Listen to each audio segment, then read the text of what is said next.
Assalamualaikum warahmatullahi wabarakatuh.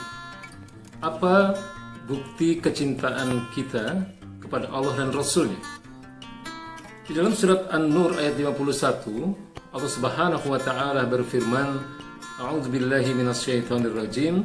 Innama kana qaulal mu'minina idza du'u ila Allahi wa rasulihi liyahkuma bainahum ay yaqulu sami'na wa ata'na. Sesungguhnya ucapan orang-orang beriman ketika kepada mereka diseru kepada Allah dan Rasulnya, liyahkuma bainahum, agar mereka berhukum, agar mereka mengatur kehidupan mereka dengan hukum-hukum Allah dan Rasulnya, ayyakulu sami'na wa ata'na. Maka yang mereka katakan adalah sami'na wa ata'na, kami mendengar dan kami taat. Jadi inilah yang sebenarnya menjadi bukti kecintaan kita kepada Allah dan Rasulnya.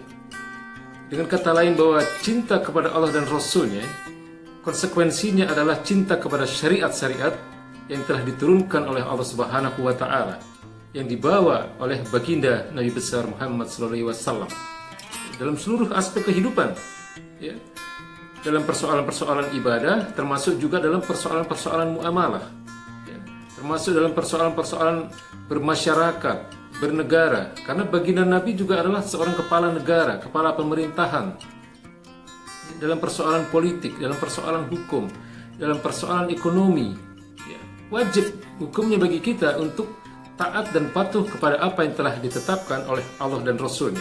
Inilah yang sebenarnya menjadi bukti kecintaan kita kepada Allah dan Rasulnya. Yang kedua, kecintaan kita kepada Allah dan Rasulnya mengandung konsekuensi agar kita juga harus cinta kepada para sahabat baginda Nabi Muhammad SAW. Karena Nabi pernah mengatakan, khairun nasi qarni, sebaik-baik generasi atau sebaik-baik manusia adalah generasiku. Tsummal ladina yalunahum, kemudian generasi sesudahnya, yaitu generasi tabi'in. Tsummal ladina yalunahum, kemudian generasi sesudahnya, tsummal ladina yalunahum. Jadi kecintaan kita kepada syariat, ya, yang dibawa oleh baginda Nabi besar Muhammad SAW mengandung konsekuensi, ya, kecintaan kepada para sahabat dan juga termasuk kepada generasi sesudahnya, yaitu generasi tabi'in dan generasi tabi'ut tabi'in. Inilah tiga generasi emas dalam peradaban Islam: generasi sahabat, generasi tabi'in, dan generasi tabi'ut tabi'in. Ini merupakan satu hal yang menjadi sesuatu yang harus kita pahami, ya, karena tidak ada generasi yang lebih baik dibanding tiga generasi ini di dalam menjalankan syariat-syariat Allah Subhanahu wa taala. Di dalam salah satu hadis yang sahih, baginda Nabi besar Muhammad SAW mengatakan, fa'alaikum bisunnati, wajib bagi kalian untuk mengikuti sunnahku, wasunnati al-khulafa ar-rasyidin al-mahdiyyin min ba'di, dan wajib pula bagi kalian untuk mengikuti sunnahnya para sahabatku, para khulafur rasyidin, khalifah-khalifah yang lurus, ya, min ba'di, setelahku, ya, al-mahdiyyin, yang telah diberikan petunjuk oleh Allah Subhanahu wa taala. Jadi di sini Nabi menegaskan bahwa kewajiban kita sesungguhnya tidak hanya mengikuti sunnah-sunnah beliau, sunnah-sunnah baginda Nabi besar Muhammad SAW, tetapi juga sunnahnya para sahabat yang dikatakan oleh baginda Nabi besar Muhammad SAW, yaitu para khalifah-khalifah yang lurus, khulafur rasyidin, Abu Bakar As-Siddiq, Umar bin Khattab, Utsman bin Affan, dan Ali bin Abi Thalib radhiyallahu anhum. Bahkan di dalam hadis ini ada satu kalimat yang luar biasa yang disampaikan oleh baginda Nabi besar Muhammad SAW. Karena Nabi kemudian melanjutkan ucapan ini dengan mengatakan wa'addu 'alaiha, ya, dan gigitlah, ya, wa'addu 'alaiha, sunnahku dan sunnahnya para sahabatku itu bin nawajid, dengan gigi geraham. Artinya adalah bahwa baginda Nabi besar Muhammad SAW menekankan betapa pentingnya bagi kita, ya, bagi orang-orang beriman, bagi kaum muslimin ini untuk mengikuti sunnah beliau dan sunnahnya para sahabat. Nabi mengatakan wa'addu 'alaiha, di sini maksudnya adalah Nabi tidak membedakan, Nabi tidak memisahkan sunnah beliau dan sunnahnya para sahabat. Karena 'alaiha itu menunjukkan kepada satu hal. Nabi tidak mengatakan wa'addu 'alaihima. Nabi tidak mengatakan gigitlah keduanya. Tapi Nabi mengatakan wa'addu 'alaiha. Gigitlah hal itu, gigitlah yang satu itu.